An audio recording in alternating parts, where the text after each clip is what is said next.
Okay, we are live. Our next episode of Four Quarters Live Conversations, I'm here on campus at UNCG with Ashley Billie. She is the graduate assistant for Civic Engagement with the Office of Leadership and Civic Engagement here at UNCG. Welcome. Thank you.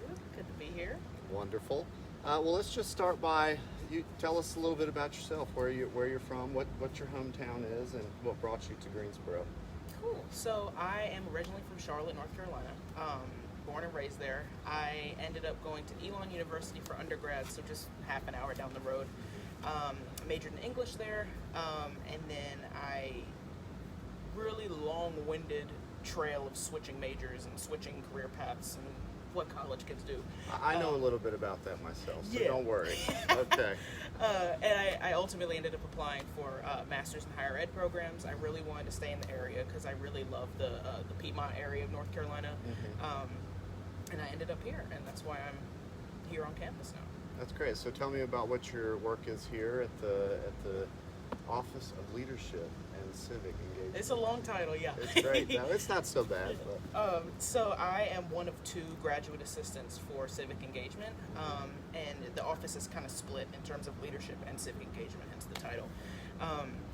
So what I do, I'm in charge of our Civic Engagement Academy, which is a cohort model of students that come together and have intentional dialogue about political education, civic engagement. So they have a couple sessions over the course of the semester that have like a pretty wide range of topics. So like what it means to vote in the U.S., how to register to vote if they're not registered, news and media literacy, community activism, and again, they do that for the course of the semester. And then I'm also, I supervise our Democracy Fellows, which is a paid position in the office, where they basically assist with any of our civic engagement programming. So if we have a voter registration fair, some kind of event for, National Voter Registration Day, which is later in the month, or Voter Education Week, which is in October, they basically help me out with the logistics and planning of that. There are three of them on campus. So tell me a little bit more about the academy. That's a really interesting thing. You get a cohort of students is it each year or is it each semester? Just what's the structure of that program and how much participation are you getting? Yeah, so typically we would do it just in the fall, but this is the first year we're doing a cohort in the fall and a cohort in the spring. This is my first year to the role, so we're kind of switching up how the structure of the program is. But basically, students apply. We really advertise that you don't have to have any political experience whatsoever. Some students might be president of this organization, or they're an SGA, or they are like a political science major. Totally fine. We also have like random people who are just very interested in learning more about civic engagement and what that looks like. So a huge range of students, majors, years. We have some graduate students that have applied, first years that have applied, psychology majors, human service studies, the whole 9 yards. So they apply, and then we are actually having our orientation next week, which is really exciting.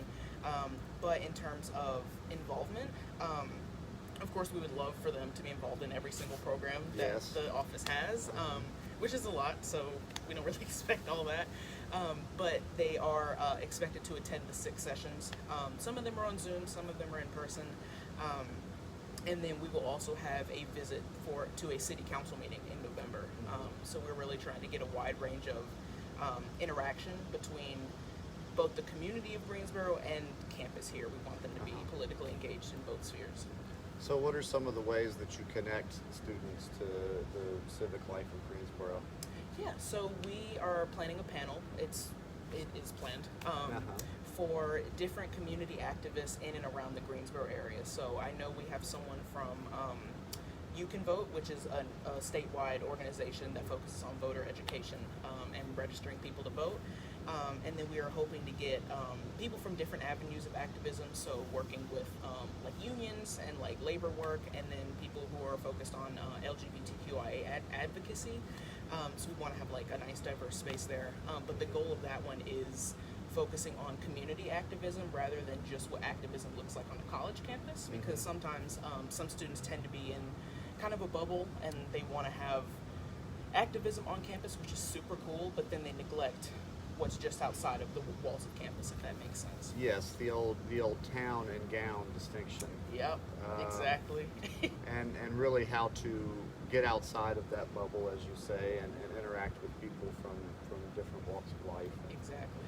So there's another distinction I'm curious to hear your perspective on between, for the folks out in Facebook world, what is to you the distinction between political action and civic engagement? I think they go hand in hand. I think there's a little bit of overlap there. When it comes to civic engagement, I think that's a lot more broad than political engagement. I think the term civic engagement is inherently political. That's why I think they kind of overlap. But I think in a general sense, civic engagement is just being involved in the community, whatever that looks like for the needs of the community. So if there's I don't know, canned food drive down the road at some shelter, involved in that, I think that's civic engagement. That's what I would classify that as.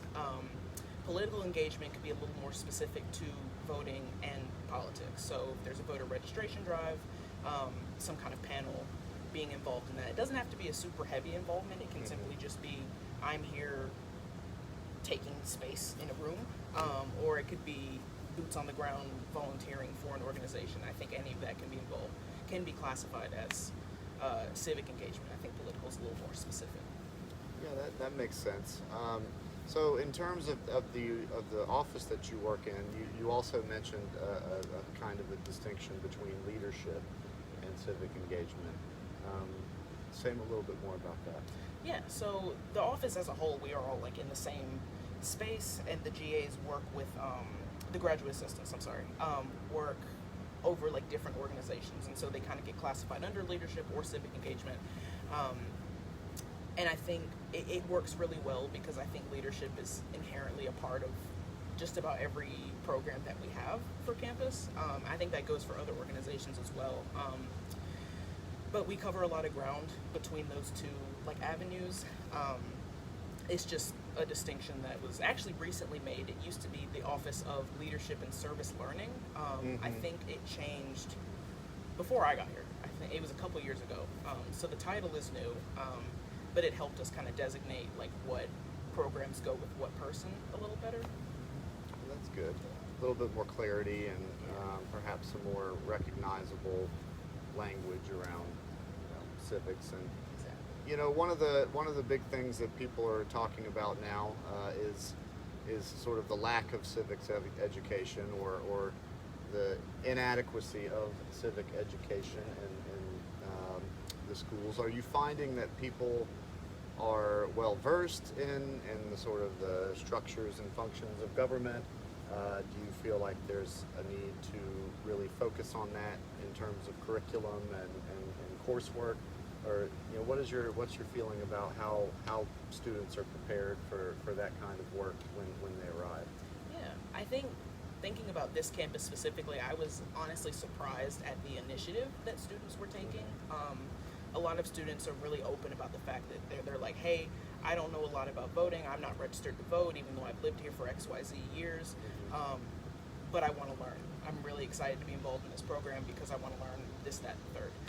So I think the initiative is what was really surprising and really heartwarming to me because, like you said, I do think there is a lack of political and civic education in particular our K-12 system, which is kind of the springboard for people to come into undergraduate careers. And so I think there should be more of a focus on local elections. I think that's super, super important. Obviously, national elections are going to get like all the media buzz and the attention, and people are really focused on that.